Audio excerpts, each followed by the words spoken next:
O MACD é um indicador utilizado para as tendências. Originalmente, ele foi desenvolvido com base em duas médias, a de 26 e a de 12, ambas exponencial. E para nós descobrirmos o MACD linha, basta diminuir uma média pela outra, assim a gente vai achar o seu resultado. Uma das maneiras mais clássicas de utilizar o MACD é para buscar reversões de tendência. Quando o MACD cruza acima da linha de sinal, que nada mais é do que a média exponencial de 9, ou olhando o MACD histograma, quando ele passa para cima da linha do zero, nós temos no mercado uma sinalização de reversão de tendência, uma das maneiras mais clássicas de operar o MACD. O Tree Line Bar é um método de 3 candles onde nós identificamos da maneira mais rápida que eu conheço uma reversão de tendência. São apenas 3 candles. O candle 1 é o candle que tem a mínima mais baixa do movimento de queda. O candle 2 é o candle que tem a máxima mais alta do que o candle 1, mantendo a mínima mais baixa aqui. E o candle 3 é o candle que tem a máxima imediatamente mais alta após o candle 2. Assim que acontece a superação da máxima do candle 3, nós temos o acionamento do Tree Line Bar. E o objetivo realmente é pegar uma reversão muito rápida. Repara aqui, cara, candle 1, mínima mais baixa, candle 2, máxima mais alta que o candle 1, candle 3, máxima mais alta que o candle 2. Depois da queda, Tree Line Bar, acionamento, reversão da tendência. Recado ultra rápido, olha só, cara, nem só de day trade vive um trader. E aliás, tu precisa aprender a operar gráficos longos para operar gráficos curtos. É super importante saber operar gráficos longos, isso vai te tornar um trader completo e vai fazer com que tu consiga operar gráficos mais curtos, inclusive. Se tu não sabe o que eu tô falando, te inscreve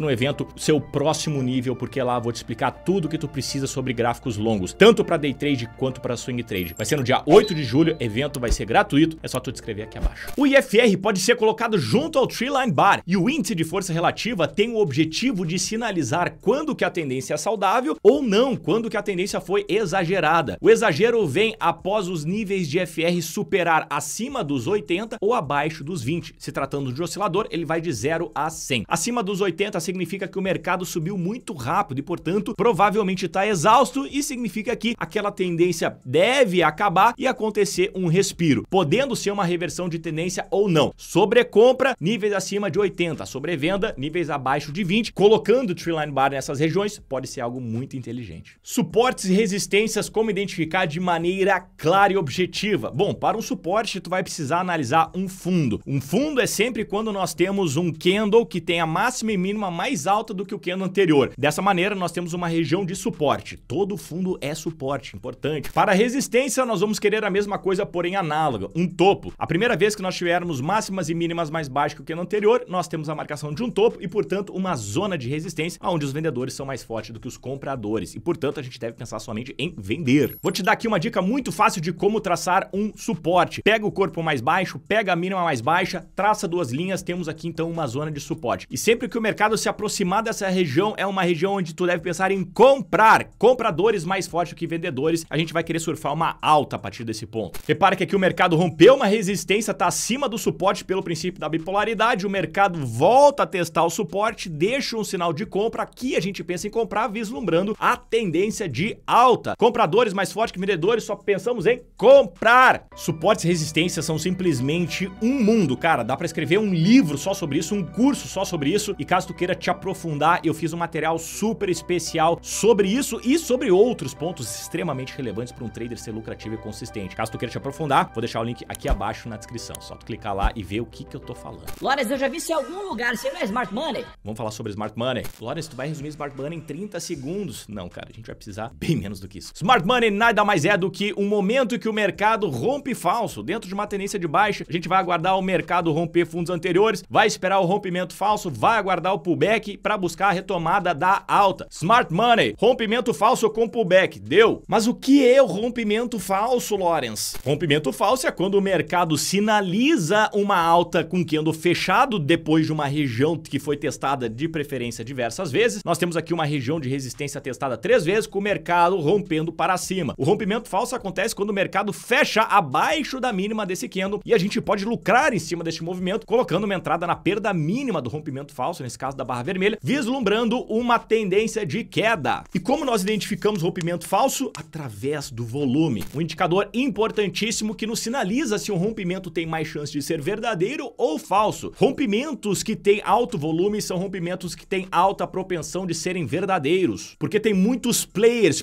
grandes acreditando nesse movimento e, portanto, colocando dinheiro para ele acontecer. Já os rompimentos falsos costumam vir atrelados a baixos volume, pouca gente acreditando naquele movimento, pouca gente defendendo as posições, mais provável de ser um rompimento falso. E quanto ao pullback, nós temos algumas maneiras de identificar bons pullbacks e eu quero me concentrar naqueles que têm correção fraca. Esse aqui que a gente tem uma correção muito forte, com poucos candles, não vou querer. Correções mais amenas como essa até interessa, mas repare que eu não quero a marcação de 2 topos dentro de um pullback. Então até aceito eventualmente. O que eu quero de verdade são pullbacks fracos, candles pequenos até a região de suporte. Penso ali em comprar, vou me concentrar aqui nos pullbacks seguros, correções fracas. Repara esses belos pullbacks onde nós tivemos correções fracas e sinais fortes. É isso que a gente quer ver para a retomada das tendências e a gente entrar em sinais como esses. Loras, mas como é que eu vou saber até onde uma correção pode ir? Fibonacci. O Fibonacci serve justamente para nós identificarmos até onde uma queda pode acontecer dentro de uma tendência de alta e nós temos algumas retrações. As mais usuais são as retrações de 382, a de 50 e a de 618. Uma boa região para a gente considerar compras é na área de compra, que fica entre a retração de 382 e a de 618. Essa faixa é uma faixa muito boa para a gente pensar em compras buscando a retomada da alta depois das correções. Repare que aqui eu tenho uma tendência de alta, o mercado começa a corrigir até a buy zone ou a área de compra. Eu não vou sair comprando em qualquer região. Eu vou esperar o mercado sinalizar uma retomada de alta através de um padrão de candle, vou colocar uma ordem de entrada, aí sim eu entro vislumbrando a retomada da tendência. E se tu quiser saber no detalhe como traçar essa ferramenta e como utilizar ela de várias maneiras, vou deixar o card aqui pra ti, que é um curso que eu fiz sobre Fibonacci. Separa na tua guia e depois assiste. E um dos sinais que eu mais gosto pra isso é o preço de reversão. Um padrão de candle poderosíssimo que envolve que a sua mínima seja mais baixa do que as últimas duas mínimas e que o seu fechamento seja mais alto do que o fechamento anterior. E mais uma pitada que eu gosto muito é que ele seja um candle comprador. Posso utilizar ele tanto para buscar reversões de tendências de baixa para alta, quanto simplesmente correções, o que eu prefiro mais. Olha como é fácil de identificar. Mínima mais baixa do que os últimos dois candles, fechamento acima do fechamento anterior. Tenho aqui um preço de reversão, tenho aqui um preço de reversão e tenho aqui também um preço de reversão, só que de baixa. Esse aqui é um dos meus assuntos favoritos, sem sombra de dúvida, tendências. Quando eu falo de ganhar dinheiro de tendência, isso é o que as pessoas acham, em que a gente vai comprar fundo e vender topo sistematicamente. Isso está errado, mas é isso que a gente faz de fato. Pega uma parcela da tendência. Isso é realista, isso é que os profissionais fazem. E ainda assim ganham muito dinheiro. Tenho aqui um livro antiguíssimo do Wells Wider e ele mesmo fala isso. Repara, cara, o objetivo não é pegar toda a tendência. Com um dos indicadores dele, ele retrata no livro que o objetivo é pegar uma parte da tendência. Nesse caso, compra aqui e vende aqui. De todo esse movimento de alta, repare que só uma parcela é pega. Esse alinhamento é muito importante. Expectativa junto com alinhamento, isso vai fazer com que tu consiga atingir e conquistar e manter a tua consistência. Mas existe um indicador melhor do que esse, comprovados por números, que é o Stop ATR. Em diversos testes que eu fiz, o Stop ATR ganhou em taxa de acerto, em número de operações, drawdown e lucro, ganhando inclusive das médias. Então, se tu quer realmente pegar movimentos longos utilizando o indicador de maneira objetiva, sistêmica, sem frio na barriga, sem ai meu Deus, coloca o Stop ATR na tela, cara. Assim que o mercado produzir uma tendência de alta, tu não vai ficar mais sem saber para onde tu deve sair. Um ativo que subiu 91% pode ser muito, mas ele pode entregar mais, pode entregar 115, pode entregar 200. Enquanto o Stop ATR estiver abaixo dos preços, tu vai manter a tua compra. Ele funciona basicamente como uma mão conduzindo os preços. Enquanto o Stop ATR estiver abaixo dos preços, significa que a tendência é de alta e, portanto, tu deve ficar comprado. E aí, claro, tu pode sim surfar todas essas tendências e também pensar em comprar no meio dela para aumentar os teus lucros enquanto a tendência está acontecendo. Uma das estratégias mais interessantes para isso é o Setup 1, 2, 3. O Setup 1, 2, 3 é uma sinalização de fundo, onde nós conseguimos identificar de maneira clara quando que o mercado saiu da correção e vai passar a retomar a tendência. O Setup 1, 2, 3 é uma estratégia composta por 3 critérios. O critério 1, ter no mínimo 3 candles. O critério 2, candle 2 com a mínima mais baixa. E o critério 3, candle 3 com a máxima mais alta do que o candle 2. Ou seja, a marcação de um fundo. Lembrando que isso não é o suficiente para entrar, cara. Tu precisa, além de analisar o sinal, o contexto também. Eu só entro num trade se eu tenho contexto e sinal. Contexto sem sinal não dá trade. Se eu tenho contexto e não tenho sinal, não dá trade. Se eu não tenho contexto e tenho sinal, não dá trade. Só entro com contexto e sinal. 1, 2, 3 é o sinal. Contexto é a tendência. Eu preciso do alinhamento do contexto com o sinal. Repara que é o que eu tenho aqui. Tendência de alta, 1, 2, 3 de compra. Aí sim eu posso pensar em comprar no acionamento do candle 3, vislumbrando a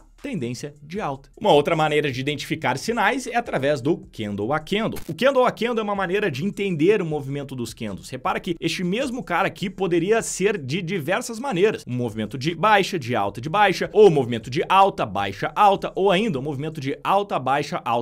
Todos esses três movimentos iriam fazer com que este candle fosse formado. Resumidamente, a gente precisa analisar para três fatores. A máxima, quanto mais perto o fechamento tiver da máxima, mais força compradora. Sombra inferior significa sim força compradora, mas melhor se nós não tivermos. Corpos são mais fortes do que sombra. Se tratando de mesma amplitude, eu prefiro mais corpo do que sombra inferior. Amplitude, quanto maior amplitude, melhor até um determinado nível. Já vamos falar mais sobre isso. Repara que todos esses candles que são grandes, com bastante amplitude, estão fechando próximo das máximas, são candles que produzem movimentos favoráveis à sua formação. Ou seja, candle verde grande favorece movimento de alta. Candle verde grande favorece movimento de alta. Até que aparece um candle vermelho grande, favorece movimento de queda. Candles com grande amplitude fechando próximo da sua extremidade são candles de força que tendem a produzir o mesmo movimento ao seu favor. E para nós medirmos candles grandes, mas não grandes demais, nós vamos utilizar o indicador True Range. O True Range é um indicador que tem como objetivo medir a volatilidade do ativo, ou seja, o pulmão do papel, o quanto o papel pode se deslocar na média sem que ele se canse, sem que ele fique exagerado observando os movimentos dos preços. Cada ativo tem uma volatilidade que pode ser medida através do True Range. O True Range é uma medida onde nós vamos pegar três valores e o maior desses três vai ser o True Range. Para calcular ele, a gente vai pegar a distância entre a máxima e a mínima do candle presente, vamos pegar a máxima do candle presente e diminuir pelo fechamento do candle anterior e a mínima do candle presente e diminuir pelo fechamento do candle anterior. O maior desses números vai ser justamente o True Range, que nesse caso aqui é 7. Máxima menos mínima, 7 True Range desse movimento, desses dois candles, 7. As minhas queridinhas médias móveis servem para nos guiar para onde operar. Se eu tenho os preços abaixo das duas médias, e aqui eu tenho a média móvel de 21 e a de 200, ambas aritméticas, duas médias que eu não abro mão. Se eu tenho os preços abaixo delas, eu vou buscar por vendas. E uma das sinalizações mais importantes desenvolvidas pelo Warren Velez é quando nós temos média de 21, média de 200, gap e preços abaixo do fechamento anterior. Aqui nós temos o Fabulous 4 apontando para baixo e nós vamos buscar somente por vendas. E repare que aqui nós tivemos um preço de reversão, máxima mais alta do que os dois candles anteriores, fechamento abaixo do fechamento do candle anterior, entrada na perda mínima, sinalizando a retomada da queda de acordo com o Fabulous 4. Apareceu um sinal de candle a favor do Fabulous 4, toca a ficha. E o estocástico, hein, Lones? É bom ou não é? É excelente, cara. E a gente utiliza ele para medir a força compradora ou a força vendedora. Quanto mais perto do zero, mais vendedores, quanto mais perto do 100, mais compradores. Agora, claro que a diferença entre o veneno e o remédio é a dose. Acima das zonas de 80, sobrecomprado, abaixo das zonas dos 20, sobrevendido. E a maneira mais inteligente que eu considero de utilizar o estocástico é dentro de uma tendência. Nós vamos esperar o mercado ficar sobrevendido no estocástico e pensar numa região de compra através de algum padrão de candle, através de uma formação gráfica, 1, 2, 3 de compra, preço de fechamento de reversão, e vamos buscar a retomada da tendência de alta. Aguarda a correção, aguarda o estocástico ficar sobrevendido, espera o sinal de entrada para buscar a retomada da tendência. Sempre que isso acontecer, dentro de uma tendência de alta, a gente vai pensar em comprar. Olha que belo preço de reversão aqui. Virou a tendência de alta para queda, aí a gente não opera mais sobre venda, a gente vai operar a partir disso sobre compra. E agora que tu já tem as ferramentas necessárias para conversarmos, vamos falar sobre o Triple Screen, uma técnica desenvolvida pelo Alexander Elder, onde tem o objetivo de buscar ativos bons para serem comprados. Nós vamos utilizar o estocástico para entender quando nós vamos comprar esse ativo que está em tendência de alta no gráfico diário, utilizando aqui o estocástico nos 60 minutos e no como nós vamos buscar algum sinal de entrada, nesse caso aqui, reversão. O que é gráfico diário, quando 60 minutos, como sinal de entrada. Chegamos então a uma das ferramentas mais importantes e que as pessoas menos sabem utilizar, padrões de candles. Padrões de candles nada mais é do que uma formação gráfica que tem uma estatística por trás e uma das melhores estatísticas está dentro do padrão penetrante. Padrão penetrante é um padrão de candle de 2 candles depois de um movimento de queda, onde nós temos a abertura do segundo candle abaixo da mínima do primeiro e o fechamento do segundo candle acima da metade do corpo do primeiro. Em mais de 60% dos casos, o padrão penetrante reverte a queda para alta. Aqui abaixo, o resumo do padrão penetrante, tu pode pausar o vídeo e ler com calma. Eu gosto de utilizar ele dentro de tendência de alta, depois de correção. Apareceu o padrão penetrante, entro nele vislumbrando a retomada da tendência depois do movimento de queda. Olha que belos exemplos temos aqui. Se utilizados da maneira correta, os padrões complexos são fantásticos e hoje vou conversar contigo sobre o triângulo ascendente, mas não da maneira clássica em que é rompido para cima, e sim de uma maneira um pouquinho diferente em que nós vamos aguardar o rompimento da LTA do triângulo ascendente, vislumbrando então um movimento movimento de queda. Aguardaremos o mercado fechar, botaremos uma entrada na perda mínima do candle que fechou, vislumbrando o movimento de queda. Podemos utilizar a amplitude da base do triângulo como alvo. Esse é apenas um de tantos padrões complexos que eu gosto e é super importante tu saber identificar a maneira que o rompimento acontece e como eles são desenvolvidos para que tu não erre. Caso tu queira te aprofundar sobre esse assunto tão fantástico, eu vou deixar um vídeo inteiro aqui para ti, onde tu vai poder ver este e mais outros padrões complexos simplesmente fantásticos. Tenho certeza que tu vai gostar. Te vejo lá.